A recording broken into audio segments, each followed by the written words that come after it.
नमस्कार साथियों, कैसे हो सारे। उम्मीद है कि जो आपको टॉपिक पढ़ाए जा रहे हैं, जो भी ऐप के अंदर आपकी क्लास दी जा रही है, चाहे वो हिंदी की है, उससे पहले आपकी साइंस और मैथ की हो चुकी है। राजस्थान जीके के अंदर कुछ टॉपिक कला संस्कृति के हुए थे और उसके बाद में हम इतिहास पढ़ रहे हैं। इतिहास पढ़ने का कारण ये रहा कि बहुत सारी चीज़ें इतिहास में कला संस्कृति की कवर हो जाती है। उस वजह से हमने इस इतिहास को शुरू किया है, और ख़ास करके जो राजवंश है, और राजवंश में सबसे पहले हमने मेवाड़ वंश से स्टार्टिंग की है। और मेवाड़ वंश के अंदर हम पढ़ चुके हैं। शुरुआत होती है गुहादित्य से, कैसे मेवाड़ की में उत्पत्ति होती है, कैसे राजपूत आते हैं, किस प्रकार बप्पा रावल आते हैं, कैसे चित्तौड़गढ़ का प्रथम शाखा होता है, कैसे चित्तौड़गढ़ का द्वितीय शाखा होता है, ये सारी चीज़ें, और तृतीय शाखा होता है, हम पढ़ चुके हैं। यानी हम पढ़ चुके हैं महाराणा उदय सिंह। महाराणा उदय सिंह 1572 में उनकी मृत्यु हो जाती है, और उसके बाद उनका एक महान पुत्र वीर शिरोमणि महाराणा प्रताप गद्दी पर बैठते हैं।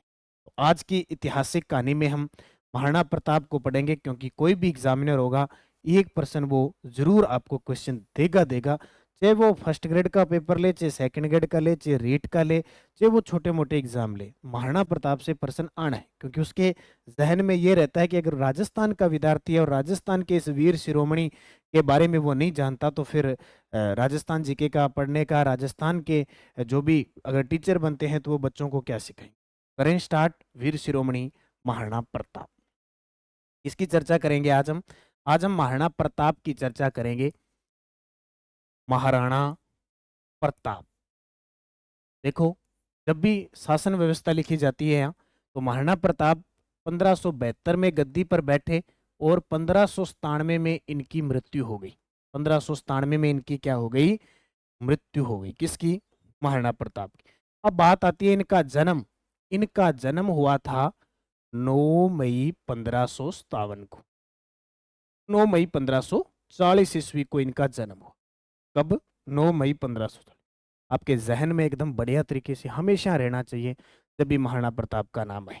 तो महाराणा प्रताप 9 मई 1540 को जन्म हुआ।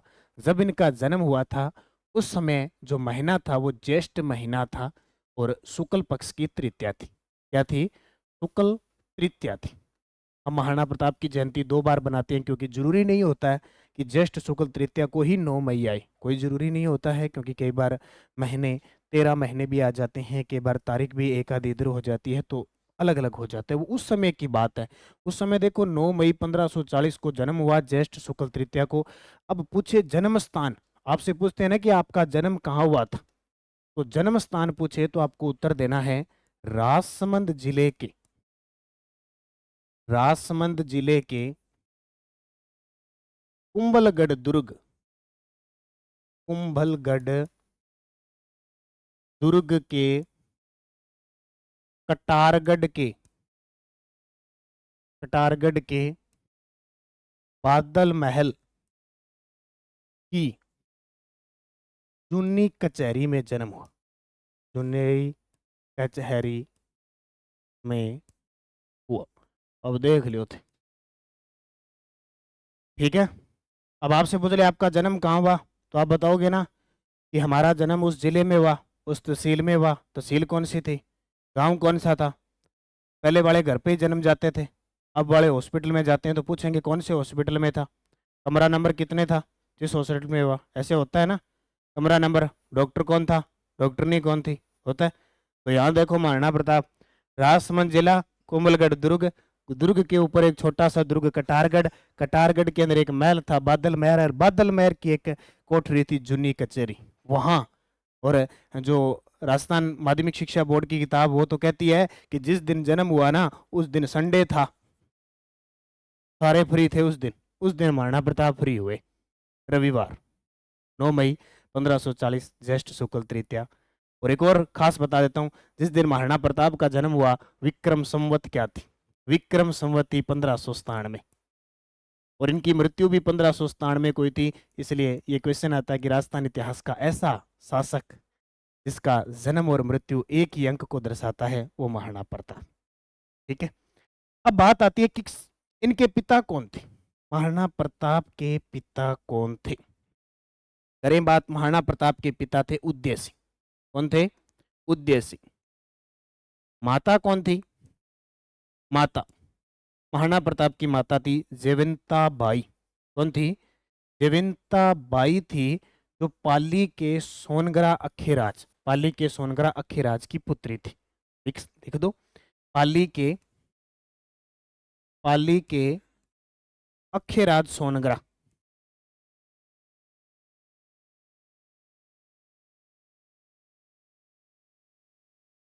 अखेराज सोनगरा की पुत्री थी।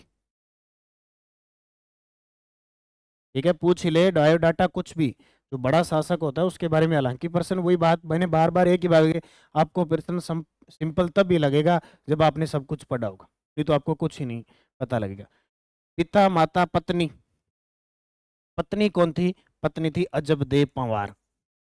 अजबदे पंवार, अजबदे पंवार ये राम रखा पंवार की पुत्री थी। हालांकि इतना नहीं पूछा जाता, इनका पुत्र भी याद रखना।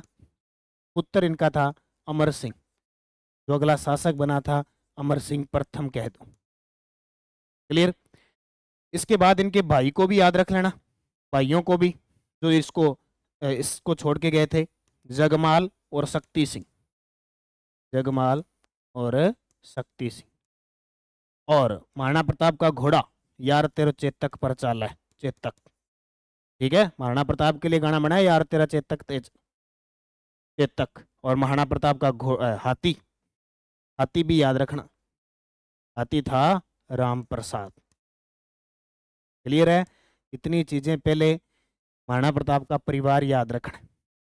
महाराणा प्रताप 1572 से 1597 राज करते हैं। जन्म 9 मई 1540, ज्येष्ठ शुक्ल तृतीया, उस समय विक्रम संवत थी 1597। जन्म स्थान राजसमंद जिले के कुंभलगढ़ के कटारगढ़ के बादल महल की जूनी कचहरी में इनका जन्म हुआ। उस दिन कहते हैं रविवार था। पिता उदय सिंह, माता जयवंता बाई, पाली के अखेराज सोनगरा की पुत्री थी। पत्नी अजबदे पंवार, पुत्र था अमर सिंह प्रथम, भाई था जगमाल और शक्ति सिंह, जो अकबर की शरण में जाते हैं इनसे रूठ के। घोड़ा था चेतक और हाथी राम प्रसाद। ये तो हो गया इनके परिवार का बायो डाटा।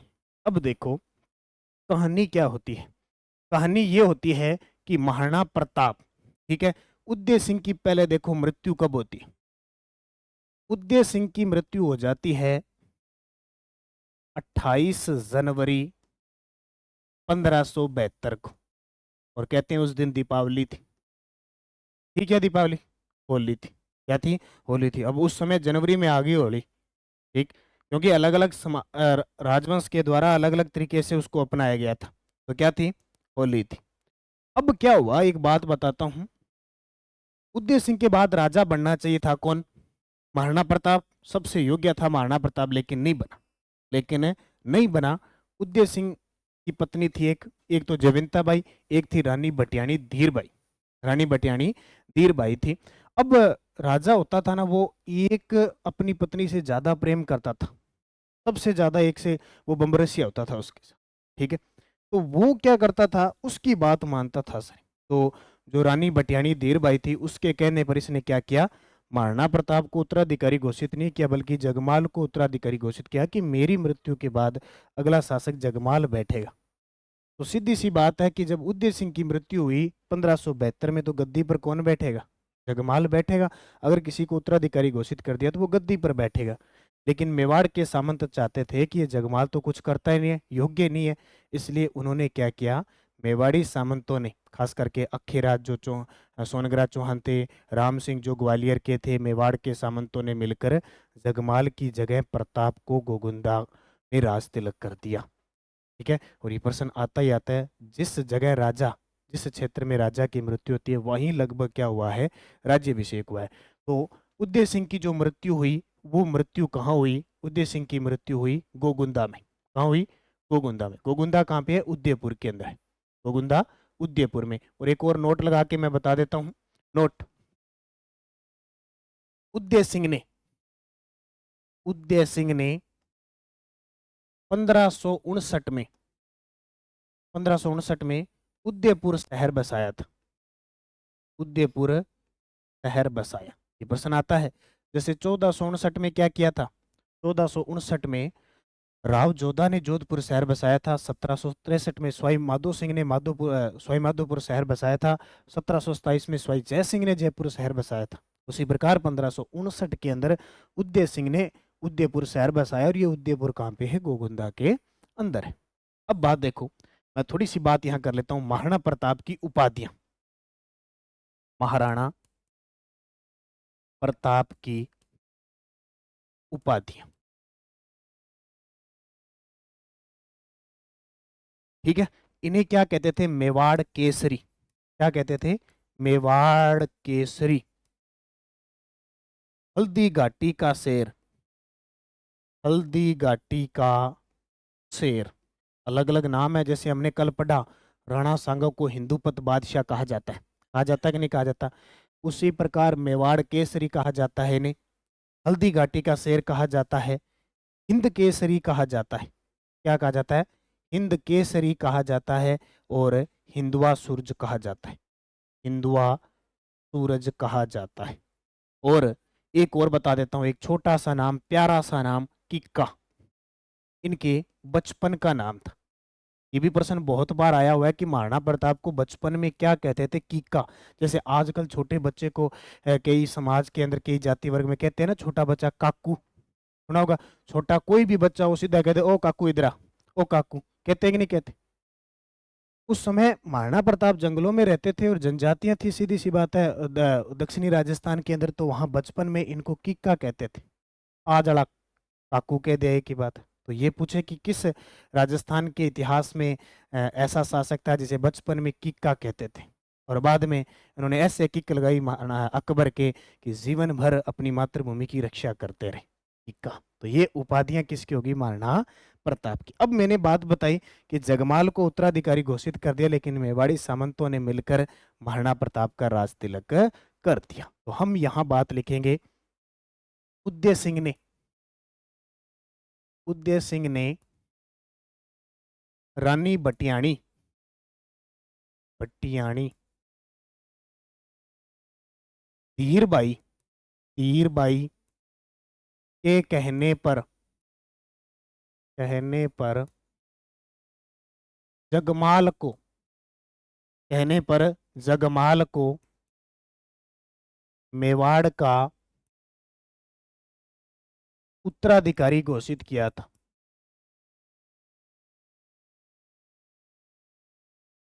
उत्तराधिकारी घोषित किया था, ठीक है, घोषित किया था। लेकिन लेकिन मेवाड़ी सामंतों ने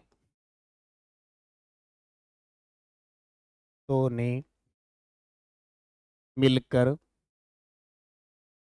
1572 में गोगुंदा में प्रताप का राज्याभिषेक कर दिया। प्रताप का राज तिलक कर दिया या राज्याभिषेक कर दिया? राज तिलक कर दिया। यानी राजा कौन बनना था? जगमाल, उत्तराधिकारी घोषित था। लेकिन क्या हुआ? मेवाड़ी सामंतों ने मिलकर महाराणा प्रताप को राज्याभिषेक कर दिया, और ये पहली बार हुआ। यहाँ पे क्या हुआ? मेवाड़ इतिहास में राजमहलों की प्रथम क्रांति कहा जाता है इसे। मेवाड़ इतिहास में राजमहलों की प्रथम क्रांति, ध्यान रखना। इसे मेवाड़ इतिहास में, मेवाड़ इतिहास में इसे मेवाड़ इतिहास में राजमहलों की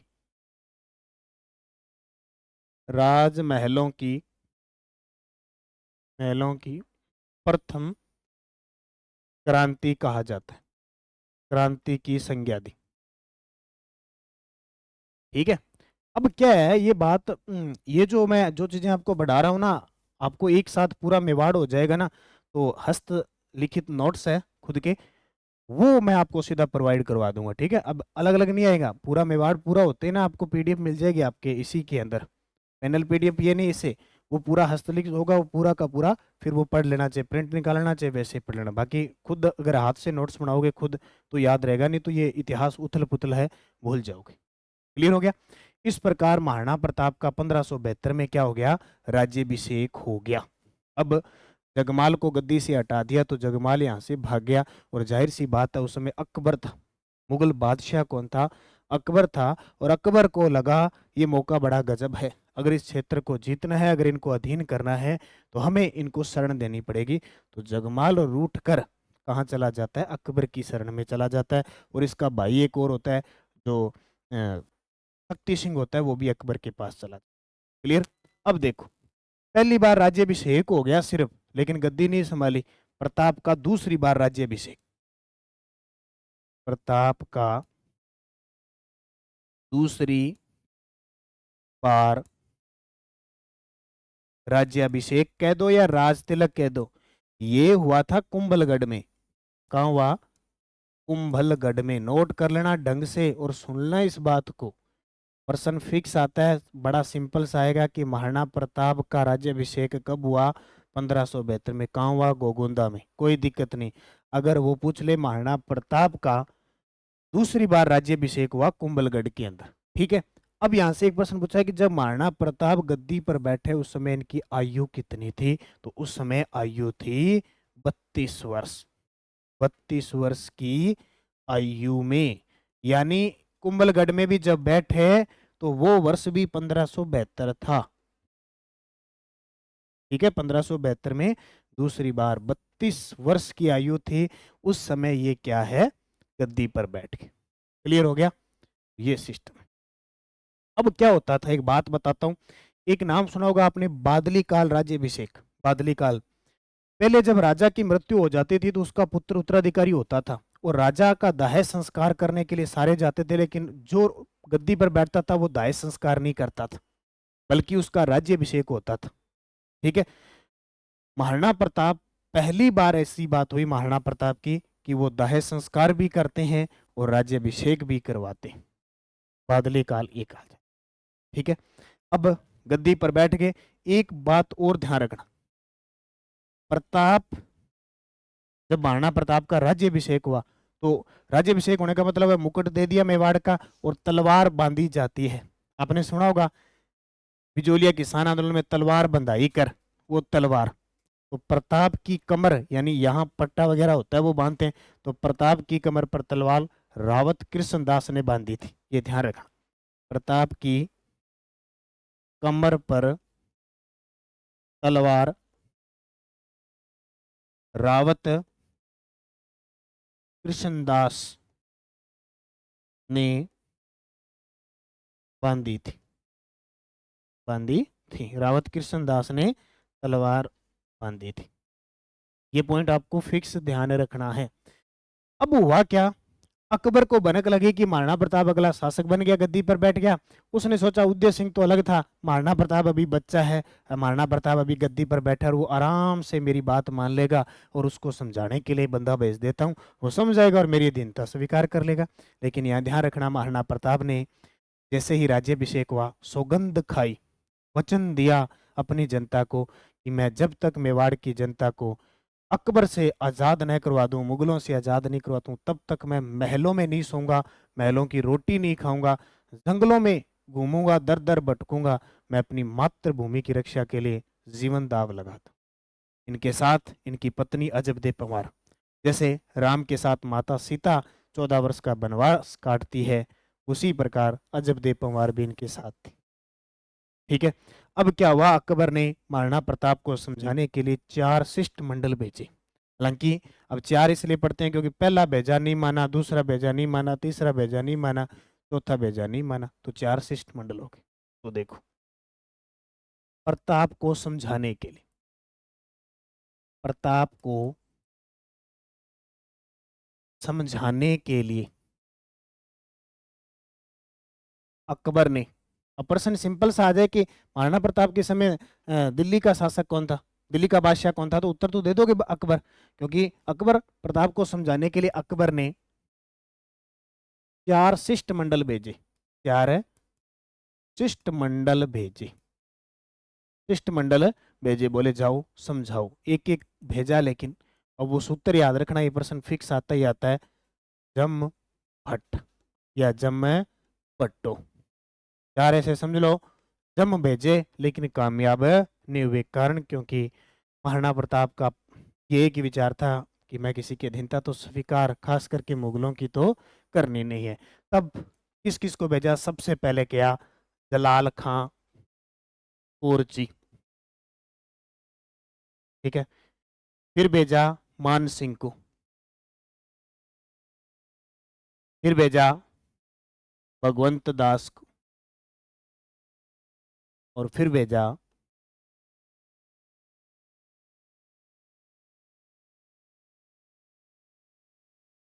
तोडरमल को। इन चारों को भेजा लेकिन महाराणा प्रताप नहीं माना। कहते हैं कि जब 2 नंबर पे जब मान सिंह जाते हैं, मान सिंह जाते हैं तो उदय सागर जेल में महाराणा प्रताप और दोनों आपस में मिलते हैं और कहते हैं कि दोनों में झड़प भी हो जाती है बातों ही बातों में। बोले महाराणा प्रताप मान सिंह को कहता है तू राजपूत है, हिंदू होके और मुस्लिम धर्म मुगलों की दीनता स्वीकार कर रहा है, उनके तलवे चाट रहे हो आप सारे, माँ बाप तेरे दादाजी सारे। कहते हैं दोनों में इस प्रकार की तीखी नोक झोंक होती है और चैलेंज दे के जाता है मान सिंह। बोले नहीं मानेगा, मैं युद्ध करने आऊंगा, मैं सेना लेके आऊंगा मुगलों की तरफ से, हिम्मत है तो आ जाना। कहते हैं कि वहां से हल्दी घाटी का युद्ध भी इसके बाद होता है और मान सिंह नेतृत्व करता है। प्रश्न आता है बहुत बार, हल्दी घाटी युद्ध में राजपूत ऐसा शासक जो नेतृत्व करता है, मान सिंह। अब क्या हुआ, इन 4 दिग्गजों को भेजने के बाद देखो ये 1572 में आया था, हालांकि कोई सन नहीं पूछता, बाकी सारे 1573 में आए थे, 1573 में आए थे सारे के सारे। अब अकबर ने सोचा भी यार 4 4 दिग्गज मैंने भेज दिए, महाराणा प्रताप नहीं माना, इसका मतलब महाराणा प्रताप अपनी मातृभूमि के लिए अडिग है और सीधा तुरंत प्रभाव से जाके हम इसके साथ युद्ध नहीं कर सकते। रणनीति बनाई, खूब सोचा विचारा और फिर आ गए मैदान के अंदर। बोले अकबर ने कह दिया मैं जब तक वास्तविक रूप से हिंदुस्तान का बादशाह नहीं कहलाऊंगा जब तक महाराणा प्रताप को अधीन नहीं कर लूं। एक ही सौगंध खा ली, बोले अधीन करना तो महाराणा प्रताप। इसी बीच पंगा एक और पड़ गया, क्या 1562 में उधर चंद्रसेन था, मारवाड़ का चंद्रसेन, जो बार बार अकबर को सताए रखता था। वो बार बार, हालांकि उतना ज्यादा उसने परेशान नहीं किया जितना महाराणा प्रताप के साथ। अब एक बड़ा युद्ध होता है, उस युद्ध का नाम है क्या? हल्दी घाटी का युद्ध। अब देखो हल्दी घाटी का युद्ध पढ़ लेते हैं।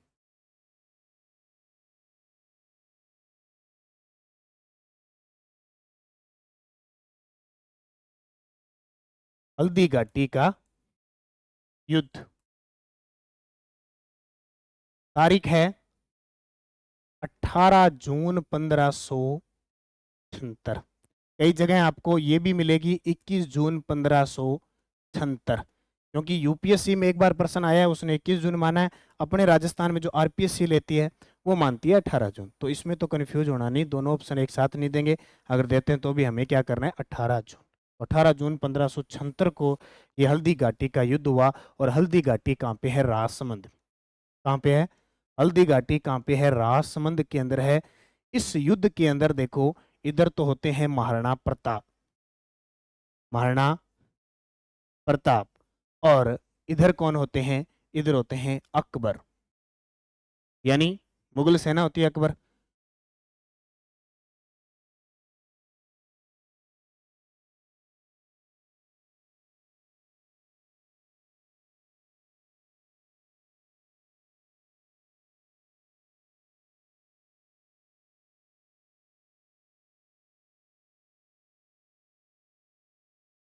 इधर महाराणा प्रताप और इधर अकबर, और अकबर ने कहा किसको भेजें? ताजा ताजा खून महाराणा प्रताप से लड़के आया था, ताजा ताजा नोक झोंक हुई थी। बोले मान सिंह तू जा, लोहे को लोहा ही काटेगा, राजपूतों को राजपूत ही काटेगा, तू जा सेना लेके जा। चला कौन? इधर सेनापति मान सिंह प्रथम, मुख्य सेनापति आ गया मान सिंह। बोले मुझे जाने दो, बोले तू ही जा, तू ठीक है। पटाखे रखते थे हिंदुओं को पहले वो, कट तू वास्तव में तू चीज है, क्या चीज है, ठीक है। पटाइलोजी होती थी, कमांडर था ये मुगलों का कमांडर, ठीक है। यानी हरावल दस्ते का इसने नेतृत्व किया। अब इसके साथ भेजा आसफ खां को जनरल बना के। बोले आसफ खां ध्यान रखना भी, ये उधर ना मिल जाए कहीं जनरल, पर्सन आ जाए जनरल, ये कमांडर, फित्ता लगाड़ा 5-5 आगे चला फित्ता कस देता आ जाए ढंगू ना करता। तो एक था मेहतर खां, इधर कौन था? मेहतर खां। एक वो बदायूनी, बदायूनी जो लेखक भी है। एक मानसिंह का बाप जगन्नाथ कछावा, ये जगन्नाथ कछवाहा, ये जगन्नाथ कछावा अलग था, मानसिंह तो भगवंत दास था, ठीक है, और इतिहासकार बदायूं था। ये सारे इसकी सेना के साथ थे। हालांकि यहाँ भी मतभेद था, मुगल मुस्लिम धर्म से थे और फिर भी कोई नेतृत्व हिंदू कर रहा था, तो इनकी थोड़ी सी दिक्कत आई थी आसफ खान, मेहतर खान, बदायूं की। इधर महाराणा प्रताप की कहानी देखें तो खुद कमांडर था। कमांडर कौन था? खुद था। लेकिन इसके साथ कौन थे? नंबर हकीम खां सूरी। कौन था? हकीम खां सूरी। अरावल दस्ते का नेतृत्व किया इसने। अरावल दस्ते का नेतृत्व।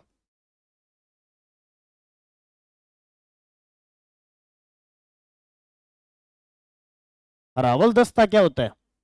अरावल दस्ता क्या होता है कि सेना होती है, जो सेना उसकी अग्रिम जो पंक्ति होती है ना, उसको अरावल दस्ता कहते हैं, सेना की अग्रिम पंक्ति। चंदावल क्या होता है? सेना की अंतिम पंक्ति। तो अरावल दस्ते का नेतृत्व किया हकीम खां सूरी ने। इसके अलावा जाला मन्ना, जाला मन्ना, जाला मन्ना कोई कहते हैं बिद्दा, जाला मन्ना कोई क्या कहते हैं? बिद्दा। और एक थे जाला पुंजा, झाला पुंजा। झाला पुंजा की खासियत क्या थी? ये थे भील सेनापति, भील सेनापति थे। कौन से पति? भील सेनापति। झाला बिद्दा ने राज चिन्ह धारण किया। जब महाराणा प्रताप घायल हो गए, उनका चैत्य घोड़ा राज चिन्ह धारण किया, तो इन्होंने धारण किया था। क्लियर होगी? तो झाला पूंजा लास्ट ही लास्ट में थे। चंदावल दस्ते का नेतृत्व किया हकीम खां सूरी। यहाँ से प्रश्न आता है कि एकमात्र मुस्लिम सेनापति जिसने अरावल दस्ते का नेतृत्व किया, हकीम खां सूरी। याद रख लोगे। इस प्रकार ये इनकी टुकड़ी तैयार हो गई और युद्ध की कहानी शुरू हो चुकी है। हालांकि और भी बहुत थे, हालांकि पेपर में पूछ लिया जाता है। जैसे महाराणा प्रताप के साथ राम सिंह, जो राम सिंह थे ग्वालियर के, वो थे। कृष्णदास थे, भामाशाह थे, रामचंद्र थे। ये सारे महाराणा प्रताप ही के साथ हो सकता है। यहाँ से कोई प्रश्न पूछ ले। एक ये सोनगरा चौहान थे, इधर लिख देता हूँ, मान सिंह सोनगरा थे, मान सिंह है सोनगरा। अब इतने थे सारे, थोड़ा सा पढ़ लेना क्योंकि एक बार प्रश्न आया हुआ है। इनमें में से कौन शामिल नहीं था? ठीक। और एक भामाशाह का पुत्र ताराचंद भी था, ताराचंद भी था, एक लूणकर्ण भी था। ये सारे महाराणा प्रताप के साथ थे। अब क्या हुआ कि युद्ध होना असंभव था और इधर महाराणा प्रताप के पास 20,000 सैनिक थे। कितने थे? 20,000 सैनिक। लेकिन इधर अकबर के पास लगभग लगभग 80,000 सैनिक थे। और ये प्रश्न 2018 के पेपर में आ चुका है कि अकबर के पास सैनिक कितने।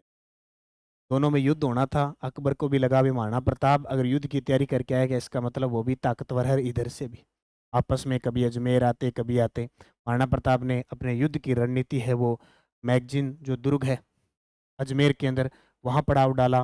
महाराणा प्रताप ने पहले शुरुआती पड़ाव मोलेला गांव जो राजसमंद के अंदर है वहां डाला।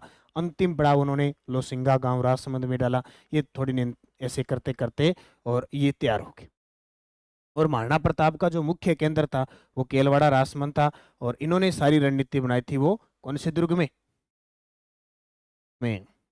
मैगजीन दुर्ग अजमेर के अंदर। अब क्या हुआ? बड़ा घमासान हुआ, बड़ा गजब का युद्ध हुआ। युद्ध स्टार्ट हो गया सुबह 9:30 पर युद्ध की स्टार्टिंग होती है। सारे शुरुआत में सुबह नाश्ता पानी करके आते हैं, पीछे से कई जो होते हैं जैसे अबुल फजल है और है, ये खाना वगैरह लेके आते हैं। दोपहर का खाना भी ये खाते हैं और बाद में चाय भी पीते हैं। ऐसे करते करते युद्ध इतना घमासान हुआ, इतने घमासान में हुआ कि महाराणा प्रताप की सेना ने अकबर की सेना के छक्के छुड़ा दी, छक्के छुड़ा दिए। और अकबर की सेना, मुगलों की सेना तितर बितर हो गई। अब तितर बितर हो गई। अब इनको लगा भाई मारेंगे, मार देंगे, ये तो खत्म है कहानी महाराणा प्रताप। क्योंकि महाराणा प्रताप के पास एक पद्धति थी, छापामार पद्धति, गुरिल्ला पद्धति जिसको कहते हैं, उस वजह से। और युद्ध कहाँ हो रहा था? जंगलों के अंदर। और मुगल जो सैनिक थे वो जंगलों की सिस्टम जानते नहीं थे, दर्राएं वगैरह जो अरावली की है वो थी, दर दर भटक रहे थे इधर उधर, ये इधर खतरनाक थे, सारे के सारे जानते थे। इसमें क्या हुआ, जैसे ही अकबर की मुगलों की सेना का मनोबल गिरने लगा, तो ये इस मैतर खां नाम के सैनिक सेनापति ने क्या किया, भाई ऐसे करेंगे तो मर जाएंगे सारे, अकबर क्या करेगा, ठीक है। और अगर मुगलों की हार होती है इस हिंदुस्तान में तो बहुत बड़ा धक्का लग जाता है। तब कहते हैं कि मैतर खां ने एक अफवाह फैला दी, एक झूठी अफवाह फैला दी। बोले अरे सैनिकों लड़ो लड़ो युद्ध, खुद मुगल बादशाह जलालुद्दीन मोहम्मद अकबर अपनी सेना लेके आ रहे हैं। और उस समय जैसे आज मोदी का नाम ही काफी है ना, अकबर का नाम ही काफी था। अकबर अकबर होते थे, अल्लाहू अकबर, जलालुद्दीन मोहम्मद अकबर। कहते हैं कि ये सेना लेके आ रहा है। कहते हैं कि वहां से मुगलों की सेना का इतना मनोबल बढ़ जाता है, इतना मनोबल बढ़ जाता है कि वो एकदम जो पीछे हटी थी युद्ध करने लग जाती है। जैसे आजकल चाय में के अंदर सूंठ अदरक मिला के इलायची घोट घोट के तुलसी तलसी घाल के पिलाई जाती है ना, जैसे कड़क आ जाती है, घंटे एक शाम को अच्छे पढ़ लेते हैं, वैसे स्टार्ट हो गया काम। अफवाह फैला दी। प्रश्न आता है हल्दी घाटी युद्ध में अकबर के आने की अफवाह किसने फैलाई थी? मैहतर खान ने। युद्ध वापिस शुरू हुआ, इसी बीच पहले दिन का युद्ध समाप्त होगा। महाभारत रामायण देखी होगी, सूर्यास्त होने के बाद युद्ध समाप्त हो जाता था। वो बीन सी बाजानती, वो नगाड़ों से बाजन तो सुरई तुरई वेंज की बाजा, वो बच जाती थी और युद्ध समाप्त अगले दिन फिर हो जाता। अब अगले दिन युद्ध स्टार्ट हुआ, दूसरे दिन युद्ध स्टार्ट हुए, सामना हुआ किसका? मान सिंह और महाराणा प्रताप का सामना हुआ आपस में। इधर से मान सिंह, और मान सिंह अपने घोड़े पर था। कौन सा घोड़ा? हाथी था उनका, मर्दाना, मर्दाना नामक हाथी पे थे। और इधर यार तेरा चेतक पे ही आता था, ठीक है। इधर हाथी मर्दाना आया और इधर घोड़े पर आया चेतक पे, क्योंकि दोनों की टक्कर थी। बोले युद्ध में आ जाना, तेरे को मैं देखता हूँ। तू कहता मैं भी देख लेता हूँ, तेरे को आ जाना। आगे अगले दिन दोनों। इधर मान सिंह बहुत चालाक था, बहुत खतरनाक था। हाथी की जो सूंड होती है उस सूंड में एक खंजर, जहरीला खंजर लेके आया था साथ। पहले बड़े रखते रखते थे, फिक्स था, फिक्स था भी, कहीं शाम दाम दंड भेद युद्ध जीतना है। अब यहां से चेतक, चेतक ही था, गया और सीधा इसके हाथी के सूंड के ऊपर अपने दोनों पैर रख लिए और महाराणा प्रताप ने फेंका भाला। जैसे ही भाला फेंका, जो मान सिंह का मावत था वो मारा गया। लेकिन एक समस्या ये आ गई कि जैसे ही चेतक यहाँ पे पहुंचता है तो चेतक इस खंजर, जो जहरीला खंजर होता है इस सूंड में लगा हुआ हाथी के, उससे वो खंजर इसके पैरों में लग जाता है। किसके? चेतक के। अब जहर इसके लग गया और पैर के लगी और जहर फैलने लग गया चेतक के, और एक टांग उसकी कट गई, इस कारण वो घायल हो गए। अब चेतक के ऊपर महाराणा प्रताप घायल हो जाता है तो जाहिर सी बात है सैनिक है वो आपस में क्या हो जाते हैं, घेर लेते हैं। तब इस बात का पता लगा किसको? ढाला बिद्दा या मन्ना को। इसको लगा महाराणा प्रताप मारा जाएगा, इसी हिसाब से तो मुझे जाना पड़ेगा। कहते हैं कि रक्षक के रूप में था झाला मन्ना ने महाराणा प्रताप को कहा महाराज आप इस युद्ध से हट जाइए, क्योंकि अगर आपको जीवित रहना जरूरी है। और पहले यह होता था कि अगर राजा मारा जाता था तो कभी सेना युद्ध बहुत ही कम लड़ती थी, आत्मसमर्पण करते थे। झाला बिदा ने कहा आप चेतक को लेके सुरक्षित यहाँ से जाइए और हम इस युद्ध को लड़ते हैं। और मैंने कल भी बताया था कि झाला बिदा ने महाराणा प्रताप का राज चिन्ह धारण कर लिया। सैनिक सिर्फ जानते थे उस मुकुट को, उस राज चिन्ह को कि जी बोले ये रथ किसका है, ये घोड़ा महाराणा प्रताप। राज चिन्ह धारण कर लिया झाला बिदा या मन्ना ने, और महाराणा प्रताप और चेतक सुरक्षित यहाँ से बाहर निकलने जाते हैं। तब कहते हैं कि जब ये बाहर जाते हैं तो मुगल सैनिक इनके पीछे पड़ जाते हैं। इसके? महाराणा प्रताप के। तब इनका इसका भाई शक्ति सिंह, कौन है? शक्ति सिंह ने देखा कि महाराणा प्रताप और महाराणा प्रताप का घोड़ा घायल हो चुका है, संकट की स्थिति में है और मुगल सैनिक इसके पीछे भाग रहे हैं, इसके पीछे भाग रहे हैं। तब इस शक्ति सिंह की भावना जाग उठती है, अपने भाई को बचाने के लिए इनके पीछे जाता है, इन सब मुगल सैनिकों को मार देता है और बाद में अपने भाई महाराणा प्रताप से ये माफी मांगता है। और महाराणा प्रताप इतने दयालु, बोले कैसे ही हो, सुबह का भूला शाम को घर पे आ गया, मुझे उससे ज्यादा और कुछ नहीं। शक्ति सिंह को कहते हैं कि महाराणा प्रताप क्या कर देते हैं, माफ कर देते हैं और अपने गले से लगा लेते हैं। अब इनको यहां से सुरक्षित पहुंचाया कहां पे, बलीचा। बलीचा नामक स्थान पे जब सुरक्षित पहुंचाया, इसी बीच चेतक की मृत्यु हो जाती है। इसकी, यार तेरे चेतक की मृत्यु हो जाती है बलीचा के अंदर। बड़े दुखी मनोभाव से महाराणा प्रताप इसी जगह चेतक का दाह संस्कार करते हैं और यहाँ छतरी बनाई जाती है। तो आपसे पेपर में पूछे कि बलीचा में किसकी छतरी बनी हुई है, चेतक की छतरी। ये है वो चेतक, यानी अपने स्वामी की, खुद घायल हो गया, पैर के खंजर लग गया, पूरा जहर फैल गया, लेकिन अपने स्वामी को पता तक नहीं चलने दिया और सुरक्षित बाहर ले आया। और यहाँ आते ही इसकी मृत्यु हो जाती, यहाँ आते ही इसकी मृत्यु हो जाती है। इस प्रकार ये, जैसे ही महाराणा प्रताप बाहर निकले और बाकी सैनिकों को पता लग गया कि महाराणा प्रताप यहाँ से जा चुके हैं, युद्ध रुक जाता है, यानी लगभग महाराणा प्रताप ये युद्ध समाप्त हो जाता है और अकबर मान सिंह ये युद्ध जीत जाता है। लेकिन एक और बड़ी बात कि महाराणा प्रताप इसमें पकड़, यानी मुगलों के हाथ नहीं लगते हैं। और मेन ये था अकबर का कि मुझे महाराणा प्रताप चाहिए। कैसे भी चीज जियां पुरानी फिल्म होती नहीं, भी मैं कहता नहीं मुझे ये बंदा चाहिए, चाहे मार के लाओ चाहे जिंदा पकड़ के लाओ। तो अकबर ने कहा कि वो मुझे मिलना चाहिए, लेकिन ऐसा हुआ नहीं। महाराणा प्रताप जंगलों में जाके छिप गए और किस दुर्ग में चले गए, कुंभलगढ़ दुर्ग। प्रताप ने कुंभलगढ़ दुर्ग में शरण ली। कुंभलगढ़ दुर्ग में शरण ली, इसलिए तो कुंभलगढ़ दुर्ग को कहते हैं। मैं नोट लगा के लिखा देता हूं, हालांकि आगे और जरूरत पड़ेगी। कुंभलगढ़ दुर्ग को मेवाड़ राजाओं की शरण स्थली कहते हैं। मेवाड़ राजाओं की शरण स्थली कहते हैं।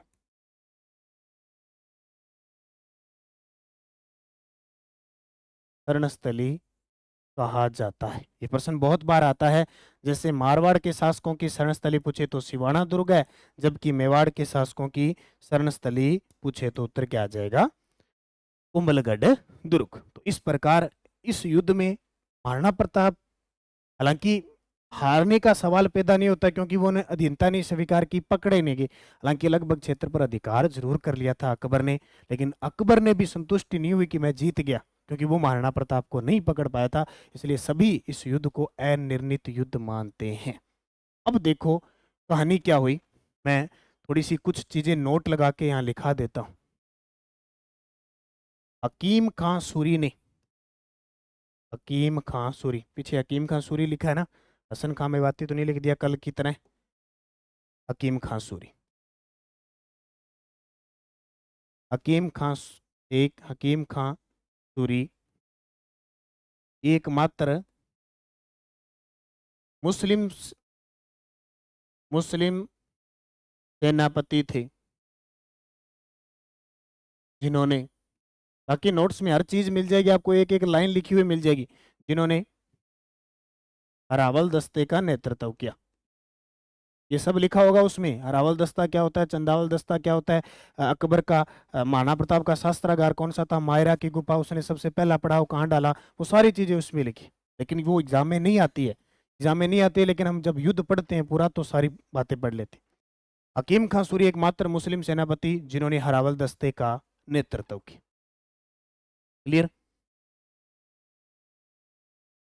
नेतृत्व किया। एक पॉइंट ये याद रखना है क्या, कि युद्ध में मेहत्तर खां ने अकबर के आने की, अकबर के आने की झूठी अफवाह फैला दी थी। अफवाह फैला दी थी। मैंने बता दिया अफवाह क्यों फैलाई, ये क्लियर है। उसके बाद क्या हुआ, कहते हैं कि इस युद्ध के बाद, यानी सीधी सी बात है, मुगल बहुत दिक्कत आई थी इस युद्ध को जीतने में, और मान सिंह जो था वो अकबर को, महाराणा प्रताप को नहीं पकड़ पाया था, इसलिए महाराणा प्रताप को नहीं पकड़ पाया तो मान सिंह से अकबर नाराज हो जाता है। कहते हैं कि कुछ दिन बोलता भी नहीं है, और उसकी ड्योढ़ी जो मनसबदारी वगैरह है उस पर भी बैन लग जाता है कुछ दिन के लिए। ठीक है, तो ये ध्यान रखना। इस युद्ध में मैत्र खां अकबर के आने की झूठी खबर देते हैं, और बदायूनी बदायूनी राजपूतों के खून से, जो राजपूतों के खून से अपनी दाढ़ी को रंगता है, रंग लेता है। बदायूं कहते हैं कि बाद में राजपूतों के खून से अपनी दाढ़ी को रंग लेता है। कौन? बदायूं ने कुछ तो करेंगे फिर युद्ध के बाद, क्योंकि महाराणा प्रताप नहीं पकड़ा गया तो कई बार आपने देखा होगा फिल्मों के अंदर वो किसी को पकड़ने जाते हैं, वहां नहीं पकड़े जाते हैं तो फिर वो कांच के शीशे सुशे सारे फोड़ के आ जाते हैं, घर घर में सामान समूह निकाल के फेंक के आ जाते हैं, है ना। अब देखो इस युद्ध के अलग अलग नाम है, कुछ अलग अलग इतिहासकारों ने इसको अलग अलग नाम दिया जहां जहां बोले। सबसे पहले हम बात करें मेवाड़ की थर्मोपली। मेवाड़ की थर्मोपली किसने कहा? Colonel James Tod. Colonel James Tod ने। ये टोडिया आगे रहता था हमेशा, यानी राजस्थान इतिहास का पिता है ये। इसने हर चीज देखी है, हर कला संस्कृति को देखा। इसने कहा कि जैसे कभी सदियों पहले फारस और यूनान के बीच यूरोप के अंदर थर्मोपोली स्थान है, बोले घमासान युद्ध हुआ था, वैसे यह युद्ध हुआ था। वास्तव में उससे मिलता जुलता है। उसके बाद में खमनोर का युद्ध। खमनोर राजसमंद में, खमनोर की पहाड़ी से बनास नदी निकलती है। खमनोर का युद्ध ये किसने कहा? ये अकबर का नवरत्न था अबुल फजल, इसने कहा। अब हो सकता है ये अबुल फजल पीछे से खाना वाना लेके गया होगा, बिस्कुट भुजिए लेके गया होगा सेनाओं के लिए, और उसने देखा तब युद्ध लड़ रहे थे खमनोर के पास, उसने कहा खमनोर का युद्ध हो गया। उसके बाद कहते हैं कि बदायूनी कहता है कि गोगुंदा का युद्ध, क्या नाम दिया गया है? गोगुंदा का युद्ध, बदायूनी। हो सकता है बदायूनी तब गया हो जब सेना लड़ रही थी, कहाँ पे? गोगुंदा में। कुछ भी हो सकता है ना। उसके बाद इसको कहते हैं बादशाह बाग का युद्ध। बादशाह बाग का युद्ध ये जो एल श्रीवास्तव जी थे उन्होंने कहा था। L Srivastava ji, L Srivastava ji. और भी इसको कहा जाता है, जैसे मैं कह सकता हूं अन्य नाम इसके, इसको कहते थे बनास का युद्ध। बनास का युद्ध, इसे कहते थे रक्त तलाई युद्ध, रक्त ही रक्त बहा था दोनों साइड से। और इसे कहते थे हाथियों का युद्ध। हाथियों का युद्ध। हाथियों का युद्ध क्यों कहते हैं? क्योंकि दोनों तरफ से हाथी लड़े थे। जैसे मान लो मैं कुछ हाथियों के नाम लिखता हूं, लूणा और राम प्रसाद, ये थे महाराणा प्रताप के, महाराणा प्रताप के। जबकि गजराज, गजमुक्ता और मर्दाना, ये किसके? मुगलों के। मुगल हाथी थे। और ये भी आपको पता होगा युद्ध के बाद महाराणा प्रताप का जो हाथी है ये राम प्रसाद, ये मुगलों के अधीन हो गया, मुगलों के हत्थे चढ़ गया, और मुगलों ने इसका नाम रख दिया पीर प्रसाद। पीर प्रसाद रख दिया। पूछ ले कि महाराणा प्रताप का हाथी जो मुगलों के हाथ लग गया और इसका नाम रख दिया मुगलों ने पीर प्रसाद। पीर प्रसाद पेपर में आ जाए तो मुगल कर देना। हुआ क्लियर? ये सारी चीज। टोड ने मेवाड़ की थर्मोपली कही, अबुल फजल ने खमनोर का युद्ध कहा, बदायूनी ने कहा गोगुंदा। अब इसको ऐसे याद रख लो, बदायूनी ने अपनी दाढ़ी को रंग लिया था। बदायूनी ने राजपूतों के खून से अपनी दाढ़ी को रंग लिया था। अब दाढ़ी को देखो खून लगाएंगे, कहीं शरीर पे खून लगाएंगे तो गंदे तो होंगे ना, तो इससे इतना याद रखना, गंदा बद्दा, गंदा गोगुंदा, गंदा गोगुंदा। क्लियर है? ये आपको चीजें याद रखनी है, इंपॉर्टेंट याद रखनी है सारी चीज। अब बहुत सारी चीजें इसमें ये भी कहा जाता है कि जब आपस में दोनों, क्योंकि मान सिंह था उसकी राजपूत सेना थी और महाराणा प्रताप की राजपूत सेना थी, जब आपस में लड़ने लगे तो आसफ खां और बदायूंनीर मेहतर खां कहने लगे यार अपनी सेना कौन सी है, तो उन्होंने पता है क्या कहा, उन्होंने कहा हिंदू मरना चाहिए, जो इस पक्ष का हो चाहे वो इस पक्ष का, ठीक है, दोनों कोई भी हो, इस पक्ष का हो या इस पक्ष का हो। क्लियर हो गया? इस प्रकार ये हल्दी घाटी का युद्ध होता है। इस युद्ध में हालांकि महाराणा प्रताप पकड़े नहीं जाते हैं, लेकिन लगभग उसकी जो क्षेत्र है उस पर अधिकार किसका हो जाता है, अकबर का हो जाता है। अकबर चैन से नहीं बैठता है, बोले कैसे करके मुझे महाराणा प्रताप को अधीन करना है। तब खुद अकबर जोश जोश जोश के अंदर जोश जोश के अंदर खुद सेना लेके आते 1576 में। अब देखो क्या कहानी होती है। 1576 में अकबर उदयपुर पर अधिकार करके, उदयपुर पर अधिकार कर उदयपुर पर अधिकार कर लेता है और इसका नाम रख देता है मोहम्मदाबाद। 1576 में अकबर उदयपुर पर अधिकार करके इसका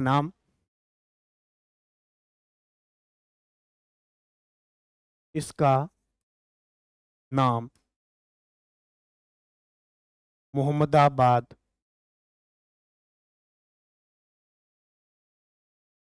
कर देता है। तो और तो कोई इलाज होता नहीं है, महाराणा प्रताप तो पकड़ा नहीं जाता है, नाम बदल दिया, उदयपुर का नाम कर दिया।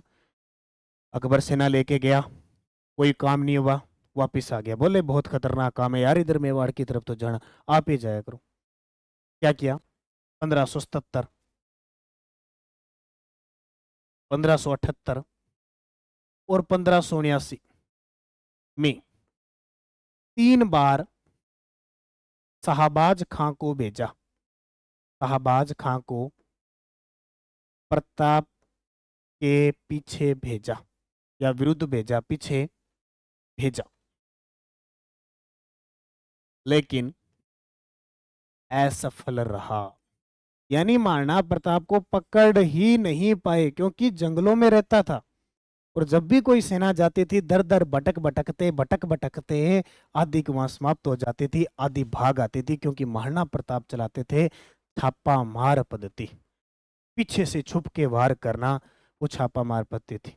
और भली भांति महाराणा प्रताप और उसकी सेना जानती थी कि जंगलों में कैसे कहाँ कौन से तंग रास्ते हुआ करते थे, लेकिन मुगलों वाले नहीं जानते। अच्छे शहर में सिटी में रहवा रहते थे, महलों में रहते थे, तो वहां कहाँ से जानते। तो इस वजह से 3 बार इसने आक्रमण किया। शाहबाज खां महाराणा प्रताप को कभी नहीं पकड़ पाए, लेकिन एक बात ये घटना घटित हुई कि शाहबाज खां ने 1578 में कुंभलगढ़ पर अधिकार कर लिया, कुंभलगढ़ पर कब्जा किया। पहली बार किसी ने कुंभलगढ़ को जीता, ये बहुत बड़ी बात है। पूछ ले कि पहली बार कुंभलगढ़ कब जीता गया? 1578 में जीता गया। क्लियर है? आ गया भाई वापिस। शाहबाज खाने का पार कौन बढ़ा अपनी, तो बहुत गंदो काम है, शुक्र करो मैं बच गया आगे। इसी बीच बड़ी एंट्री होती है किसकी? भामाशाह की। भामाशाह हल्दी घाटी युद्ध में युद्ध लड़ते हैं। उन्होंने कहा महाराणा प्रताप जी आपके पास सब कुछ समाप्त हो गया है, अब अपनी सेना का खर्चा कैसे चलाएंगे? तो भामाशाह ने क्या किया? पाली के थे भामाशाह, 1580 में इन्होंने क्या किया? महाराणा प्रताप को लगभग 20,000 स्वर्ण मुद्राएं देकर सहायता की, और ये इतनी स्वर्ण मुद्रा थी कि अगले 12 साल तक 25,000 सैनिकों का निर्वह किया जा सकता। तो भामाशाह मिले और इन्होंने ये काम किया। याद रख लेना, वो पीडीएफ में देख लेना, बाकी नहीं लिखा। भामाशाह ये ओसवाल जाति के थे, इनका जन्म रणथंभौर में हुआ था और निवास ये पाली में करते थे। इन्हें मेवाड़ का रक्षक दानवीर कहा जाता है, और मेवाड़ ने इन्हें, मेवाड़ के कर्नल जेम्स स्टोर ने मेवाड़ के कर्ण की संज्ञा दी थी। तो इस प्रकार चलता रहा चलता रहा चलता रहा, और 1580 में ये देखो 77, 77, 78, 79, 1580 में अकबर ने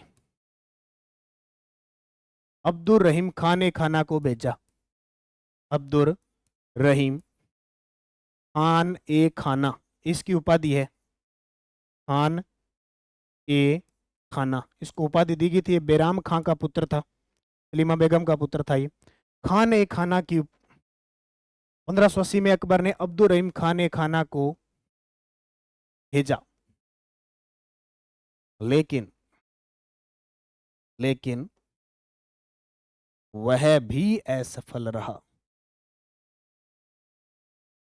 देखो इसकी तो कहानी क्या है। कहते हैं कि जब अब्दुल रहीम खान ए खाना मेवाड़ आया तो अपने परिवार को साथ में लेके आया था, कुछ महिलाएं थी, यानी पूरा परिवार था। कहते हैं कि जैसे ही ये शाही दरबार वहां शेरगढ़ वाले स्थान पे वहां रहने लग गया, तो पीछे से महाराणा प्रताप के पुत्र अमर सिंह ने क्या किया, उनको कैद कर लिया।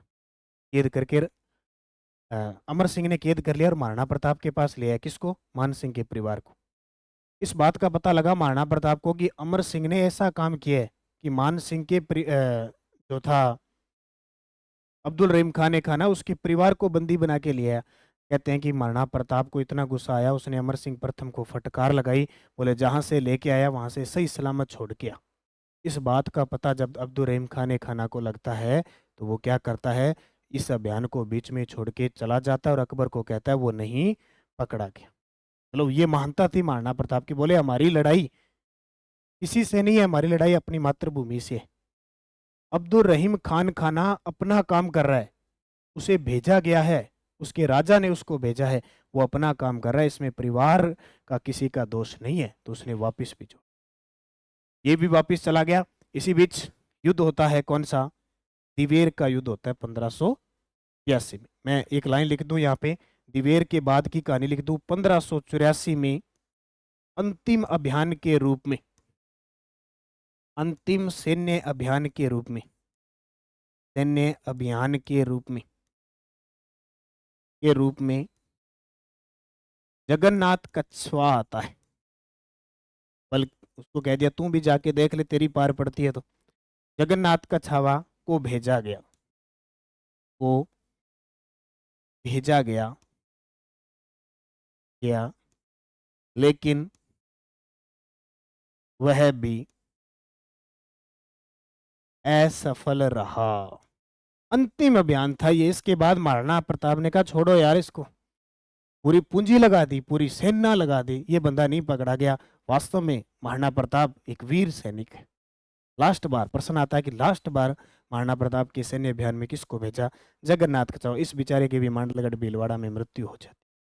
अब मैं थोड़ा सा पीछे चलता हूँ, 84 और 80 के बीच एक युद्ध आता है, उस युद्ध का नाम है दिवेर का युद्ध। दिवेर है राजसमंद के अंदर एक ठिकाना था। दिवेर का युद्ध अक्टूबर 1582 को ये युद्ध हुआ। किस किस के बीच? महाराणा प्रताप और मुगलों के बीच। और दिवेर का उस समय ठिकानेदार था सुल्तान खां, ये अकबर का चाचा था। इस युद्ध में महाराणा प्रताप जीत गए और ये हार गए। यहां से काम स्टार्ट हो जाता है। कहते हैं कि सुल्तान खां अमर सिंह के एक भाले के वार से मारे जाते हैं और दिवेर जो ठिकाना था उस पर अधिकार हो जाता है महाराणा प्रताप का।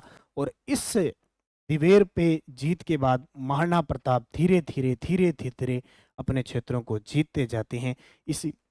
इस युद्ध को प्रताप की विजय का श्री गणेश कहा जाता है। विजय का श्री गणेश कहा जाता है। यहाँ नहीं महाराणा प्रताप यहाँ से जीतते गए और अपने क्षेत्रों पे लगातार अधिकार करते गए, इस वजह से ये युद्ध इस विजय का श्री गणेश कहलाता है। और ये युद्ध जीता विजयादशमी को। विजयादशमी कब बनाई जाती है? आश्विन शुक्ल दशमी को विजयादशमी को जीता गया, ये भी ध्यान रखना। अब लास्ट 1584 में अकबर ने कहा भाई अब छोड़ो इसको, ये नहीं पकड़ा जाएगा। और इस युद्ध को भी संज्ञा दी है। इस युद्ध को कर्नल जेम्स टोड ने मेवाड़ के मैराथन की संज्ञा दी। कर्नल टोड ने मेवाड़ के मैराथन के युद्ध की संज्ञा दी, की संज्ञा दी किसको? दिवेर के युद्ध को। इस प्रकार कर्नल जेम्स टोड इसको कहता है मेवाड़ का मैराथन। ये युद्ध कौन जीत जाता है? अकबर जीत जाता है। और अब होता क्या है, लगातार महाराणा प्रताप अपने क्षेत्रों को जीतता जाता है और क्या होता है, महाराणा प्रताप की मृत्यु तक वो लगभग क्षेत्रों को जीत जाता है। मृत्यु होती है 19 जनवरी 1593 ईस्वी को। कहाँ होती है? बारडोली चावंड में। बारडोली चावंड में। अब ये चावंड चला गया सलूम्बर में।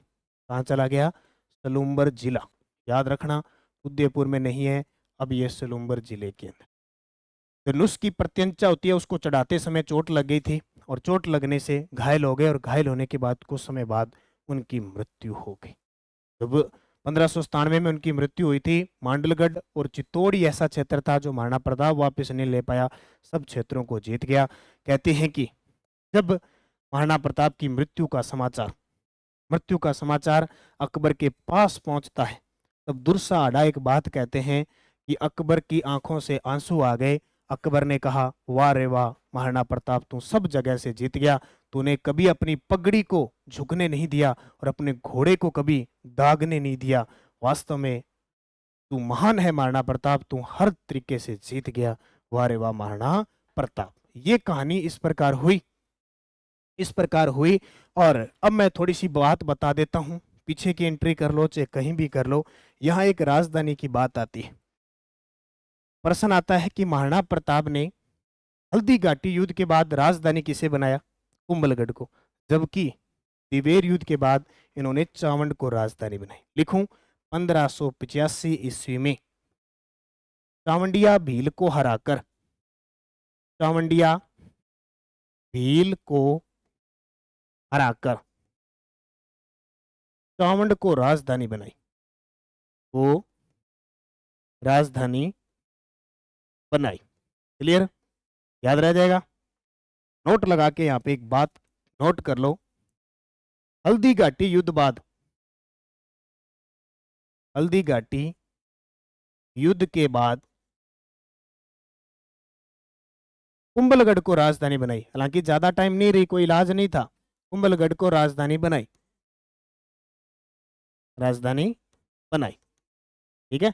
और दिवेर युद्ध के बाद चावंड को राजधानी बनाई, जो अमर सिंह के काल में भी राजधानी थी, लगभग 1617 तक रहती। ठीक है, तो वहां तक रहती है। इस प्रकार महाराणा प्रताप की मृत्यु 19 जनवरी 1597 को होती है। इसी समय चावंड चित्रशैली की शुरुआत होती है।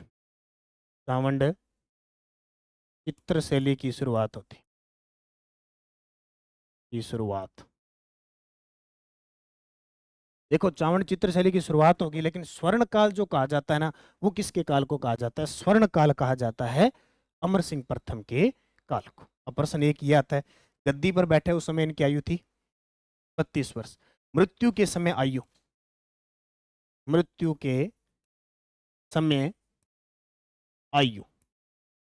के समय इनकी आयु 57 वर्ष थी। इनका पूछे शासन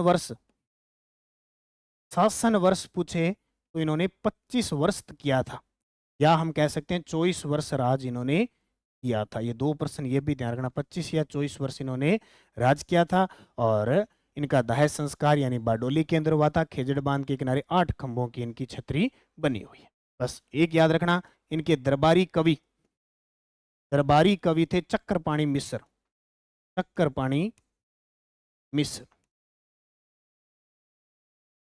चक्रपाणी मिश्र इनके क्या थे? दरबारी कवि। ठीक है, जिन्होंने एक बहुत शानदार ग्रंथ लिखा था, मुहूर्त माला, राज्याभिषेक पद्धति, विश्व वल्लभ। ये ग्रंथ भी याद रखो। ग्रंथ कौन से? मुहूर्त माला, विश्व वल्लभ और राज्याभिषेक पद्धति।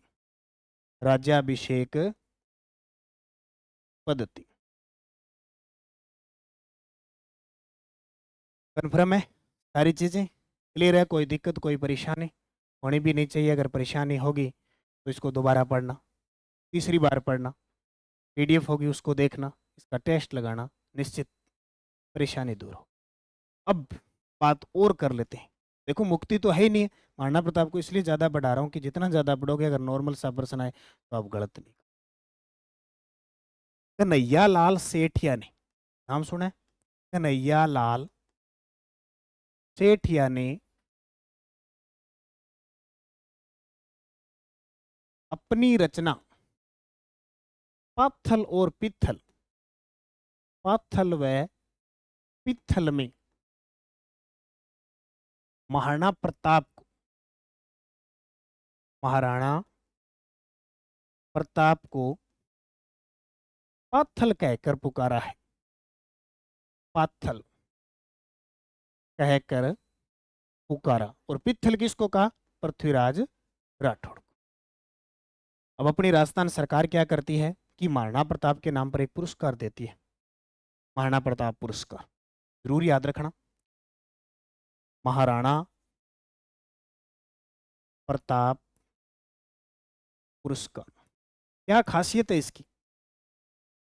राजस्थान के अंदर यह पुरस्कार दिया जाता है, खेल के क्षेत्र में सबसे बड़ा पुरस्कार है। खेल के क्षेत्र में खिलाड़ियों को दिया जाने वाला,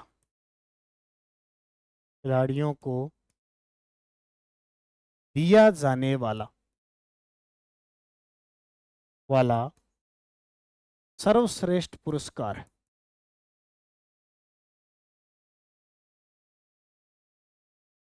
सर्वश्रेष्ठ अवार्ड है, यानी खिलाड़ियों को दिया जाने वाला सर्वश्रेष्ठ अवार्ड है। और ये जो अवार्ड है ये कब स्टार्ट हुआ था? 1982-83 में इसकी शुरुआत हुई थी। याद करने का तरीका देखो, महाराणा प्रताप ने दिवेर का युद्ध कब लड़ा था? 82 में। कौन से 82 में? 1582। अब ये युद्ध 1582 में, तो पुरस्कार शुरू हुआ नहीं 1982-83। क्लियर हो गया? इसमें वर्तमान राशि, वर्तमान जो राशि दी जाती है वो 5 लाख रुपए दी जाती है। पहले 1 लाख थी, अब बढ़ाकर पिछली साल से 5 लाख कर दी। याद कर लोगे? बहुत ही शानदार जानदार प्रश्न है। एक बात और ध्यान रखना, इसके साथ ही बता देता हूं, राजस्थान में एक पुरस्कार दिया जाता है, गुरु विशिष्ट पुरस्कार, गुरु विशिष्ट अवार्ड। इसकी खासियत क्या है? इसकी खासियत है प्रदेश में खेल प्रशिक्षक को, खेल प्रशिक्षक होता है कोच, गुरु, खेल गुरु, प्रदेश में खेल प्रशिक्षक को दिया जाने वाला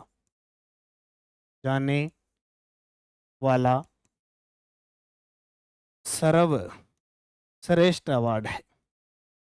इसकी शुरुआत कब हुई? अब अगर इसकी शुरुआत पूछे तो आपका उत्तर होगा शुरुआत 1985-86 में। ठीक है? इसमें राशि, वर्तमान राशि कितनी दी जाती है? इसमें भी बढ़ा दी।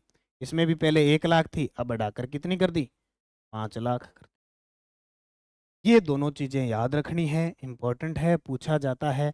इस प्रकार महाराणा प्रताप हम कंप्लीट कर चुके हैं। थोड़ा सा बड़ा जरूर है लेकिन ठीक है, बहुत इंपॉर्टेंट है, पूछा ही पूछा जाता है, एग्जामिनर पूछता ही। इसके बाद महाराणा प्रताप का पुत्र आता है अमर सिंह प्रथम, 1597 से 1620। अब आगे की जो कड़ी की जो कहानी है वो थोड़ी बहुत रह जाती है। मेन शासकों को पढ़ के मेवाड़ वंश हम पूरा करेंगे। तब तक वो अच्छे तरीके से पढ़ना, शानदार तरीके से। धन्यवाद। जय हिंद, जय भारत।